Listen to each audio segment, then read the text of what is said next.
नमस्कार, मी राजेंद्र पुन्हा एकदा आपल्या सर्वांचे मराठी गायडन्स या यूट्यूब चॅनलवरती स्वागत करतो. तर जी माझी लाडकी बहीण योजना आहे, या योजनेचे बऱ्याच लाडक्या बहिणींना पैसे यायचे बंद झालेले आहेत. आता पैसे का बंद झालेत, याची बरेच कारणे असू शकतात. हे आपण या व्हिडिओमध्ये पुढे पाहणारच आहोत. तत्पूर्वी तुम्हाला कोणकोणत्या महिन्याचे पैसे कधीपर्यंत आलेले आहेत हे कसं चेक करायचं, त्याचबरोबर तुमचं ॲप्लिकेशन स्टेटस काय आहे हे आपण पाहणार आहोत. तर त्यासाठी तुम्हाला ladkibahn.maharashtra.go.in या वेबसाईटवरती यायचं आहे. या वेबसाईटवरती आल्यानंतर तुम्हाला इथं अर्जदार लॉग इन या ऑप्शनवरती क्लिक करायचं आहे. अर्जदार लॉग इनवरती क्लिक करा. त्यानंतर तुमचा मोबाईल नंबर टाका, पासवर्ड टाका. मोबाईल नंबर तुम्ही ॲप्लिकेशन भरत्या वेळेस जे मोबाईल नंबर टाकलेला होता तोच टाकायचा. पासवर्ड टाका.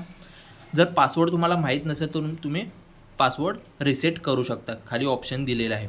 त्यानंतर तुम्ही इथे कॅप्चा टाकून घ्या. त्यानंतर लॉग इनवरती क्लिक करा. आता लॉग इन झालेलो आहोत सक्सेसफुली आपण. आता इथे काय करायचं, इथे पाहू शकता ॲप्लिकेशन मेड अर्लियर, याच्यावरती क्लिक करा. ॲप्लिकेशन मेडवरती याच्यावरती क्लिक केल्यानंतर इथे पाहू शकता फर्स्टमध्ये तुम्हाला नाव दिसेल, ॲप्लिकेशन नंबर दिसेल. त्यानंतर ॲप्लिकेशन स्टेटस पाहू शकता, आपला फॉर्म अप्रूव्ह झालेला होता. फॉर्म अप्रूव्ह झाल्यानंतर इथे पाहू शकता संजय गांधी. आता तुम्हाला इथे कोणत्या योजनेचे पैसे जर येत असतील तर इथे येस तुम्हाला पाहायला मिळेल. जिथे नो ऑप्शन आहे तिथे तुम्हाला येस ऑप्शन पाहायला मिळेल. म्हणजे इथे कोणत्या योजनेचे आपल्याला पैसे मिळत नाही. या सिम्बॉलवरती क्लिक करा. तुम्ही ॲप्लिकेशन फॉर्म तुमचा पाहू शकता, जो तुम्ही फॉर्म भरलेला आहे. आणि आता जो लास्टचा ऑप्शन तुम्हाला इथे पाहायला मिळतो त्यावरती क्लिक करा. तुम्हाला कोणत्या महिन्यापासून कधीपर्यंत पैसे आलेले आहेत हे तुम्ही इथे पाहू शकता. आता इथे पाहू शकता टोटल अमाऊंट ट्रान्सफर, तुम्हाला आत्तापर्यंत किती पैसे मिळालेत हे देखील इथं तुम्ही पाहू शकता. 22,500 मिळालेत आहे.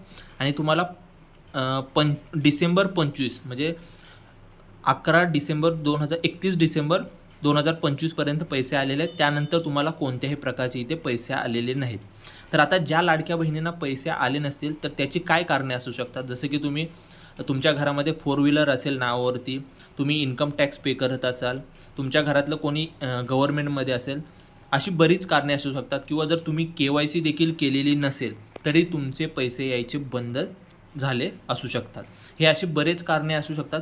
आणि यामधलं कोणतंही कारण नसेल तर तुमचं ॲप्लिकेशन पुन्हा म्हणजे तुमची पडताळणी करणं गरजेचं आहे. आता ज्यावेळेस पुन्हा KYCचा ऑप्शन चालू होईल तेव्हा तुम्ही KYC करून घ्या.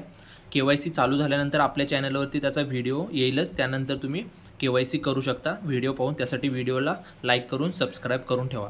तर अशी बरीच कारणे असू शकतात तुमचे पैसे न येण्याची. तर तुम्हाला आत्ता तुम्ही काहीही करू शकत नाही, KYC करू शकत नाही. KYCचा ऑप्शन पूर्णपणे बंद झालेला आहे. तुम्ही फक्त तुमचा ॲप्लिकेशन स्टेटस चेक करू शकता, कोणत्या योजनेचे तुम्हाला पैसे मिळतात की नाही हे चेक करू शकता, कधीपर्यंत पैसे आलेत हे तुम्ही पाहू शकता.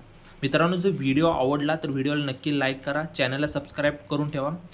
KYCचा ऑप्शन आल्यानंतर चॅनलवरती आपल्या व्हिडिओ येईल, तो व्हिडिओ पाहून तुम्ही KYC करू शकता, जेणेकरून तुमचे पैसे पुन्हा येण्याची शक्यता असू शकते. व्हिडिओ आवडला व्हिडिओला लाईक करा, चॅनलला सबस्क्राईब करायला विसरू नका. जय हिंद, जय महाराष्ट्र.